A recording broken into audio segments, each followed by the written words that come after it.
हर खबर पर होगी आपकी पकड़। डाउनलोड कीजिए एबीपी लाइव ऐप।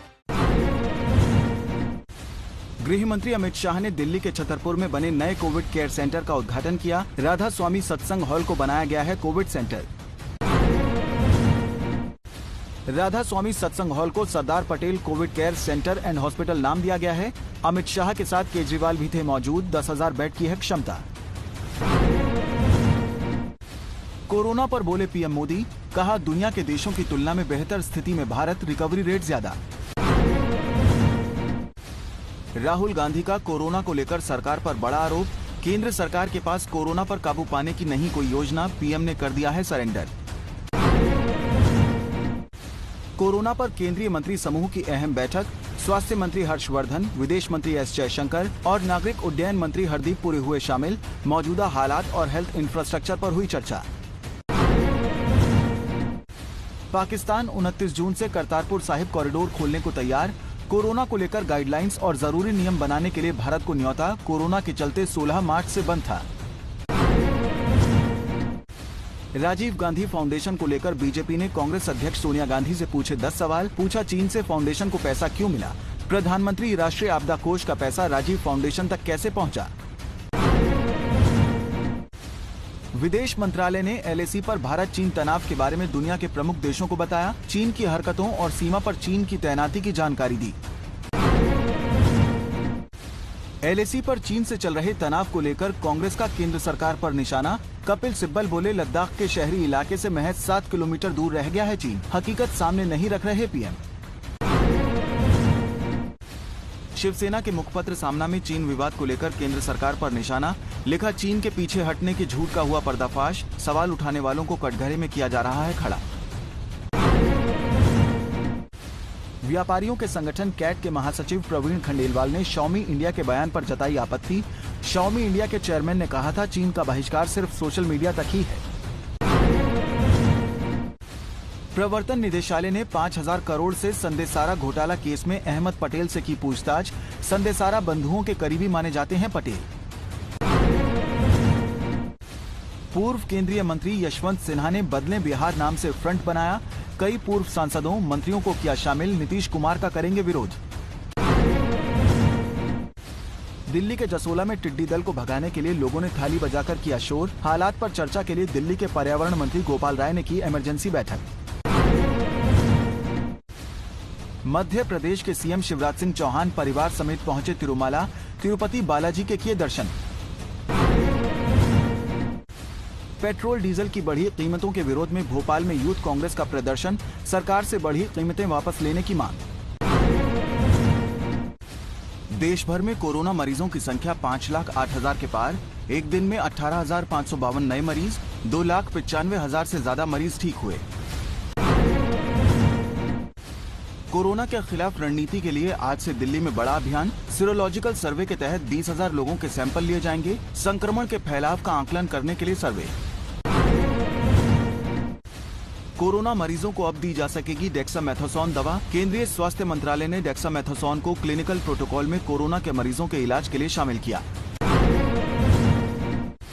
चीन का एक और प्रोपेगेंडा वीडियो आया सामने। तिब्बत में चीन की फ्रंटलाइन ब्रिगेड यूनिट के सैनिकों ने किया युद्धाभ्यास।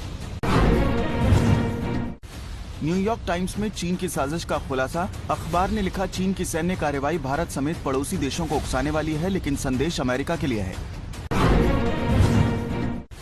दिल्ली में चीनी सामानों की होली जलाई गई। स्वदेशी जागरण मंच ने प्रदर्शन कर चीन के उत्पादों का बहिष्कार करने की अपील की। जम्मू के वेयरहाउस थोक मंडी के व्यापारियों ने किया चीनी सामानों के बहिष्कार का फैसला। यहां से चीन के साथ हर साल होता है 80 करोड़ रुपए का कारोबार। फिल्म अभिनेत्री कंगना रनौत ने वीडियो जारी कर लोगों से चीनी सामानों के बहिष्कार की अपील की। कहा, चीन के खिलाफ जंग लड़ना सिर्फ सेना का काम नहीं। गुरुग्राम में टिड्डी दल ने किया हमला। दिल्ली के कई इलाकों में भी टिड्डियों ने दी दस्तक। यूपी बोर्ड के नतीजों में लड़कियों ने मारी बाजी। 68% छात्र और 81% छात्राओं को मिली सफलता। बागपत के एक ही कॉलेज में पढ़ने वाली 10वीं की छात्रा और 12वीं की छात्रा टॉपर घोषित।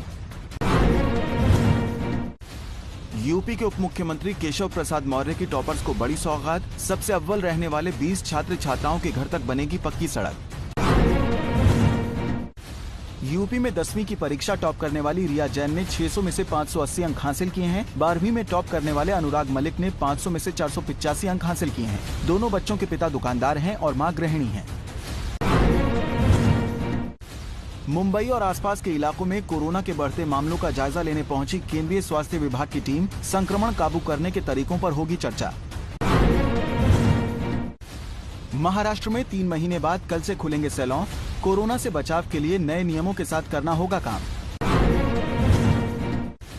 मुंबई की हाउसिंग सोसाइटी में मेड और ड्राइवर की एंट्री के लिए बनाए गए नए नियम। राज्य सरकार ने आदेश जारी कर कहा था कि सोसाइटी में मेड और ड्राइवर को आने से ना रोका जाए। सुशांत सिंह राजपूत केस में यशराज फिल्म्स की chief casting director Shanu Sharma से पुलिस ने की पूछताछ। बांद्रा पुलिस स्टेशन में दर्ज कराया अपना बयान। सुशांत सिंह राजपूत की याद में पटना के घर को म्यूजियम में बदला जाएगा। परिवार ने सुशांत सिंह राजपूत फाउंडेशन बनाने का भी ऐलान किया। फिल्म अभिनेता नवाजुद्दीन सिद्दीकी ने तलाक मामले में तोड़ी चुप्पी। पत्नी आलिया को भेजा मानहानि का नोटिस। बच्चों की फीस नहीं भरने और गुजारा भत्ता नहीं देने के आरोप को नकारा। देश में असम और बिहार समेत कई राज्यों में बारिश के बाद बाढ़ का कहर। यूपी के सीएम योगी आदित्यनाथ ने बाराबंकी में बाढ़ प्रभावित इलाकों का किया दौरा। बिहार के सहरसा में जिला अस्पताल परिसर में कीचड़ और जल जमाव ने लोगों की मुश्किलें बढ़ाई। अस्पताल के अंदर तक घुसा पानी, लेकिन प्रशासन बेसुध। दिल्ली में आतंकी साजिश का पर्दाफाश। खालिस्तान लिबरेशन फ्रंट के 3 आतंकवादी गिरफ्तार। आईएसआई के इशारे पर दिल्ली में आतंकी वारदात देने की थी योजना। बिहार के भागलपुर में हथियार तस्कर प्रदीप रविदास को पुलिस ने गिरफ्तार किया। ग्रामीणों ने कार्बाइन समेत पकड़ा था। मध्य प्रदेश के मंडला में एनएसयूआई के एक छात्र नेता की गोली मारकर हत्या कर दी गई। घटना के बाद छात्रों ने भीड़ लगाकर पुलिस पर बनाया दबाव। बजरंग दल के एक कार्यकर्ता पर लगाया आरोप। एमपी के होशंगाबाद में विश्व हिंदू परिषद के नेता रवि विश्वकर्मा की गोली मारकर हत्या। अज्ञात बदमाशों ने लाठी और रॉड से हमले के बाद गोली मारी। आपसी रंजिश में हत्या का शक, आरोपी फरार।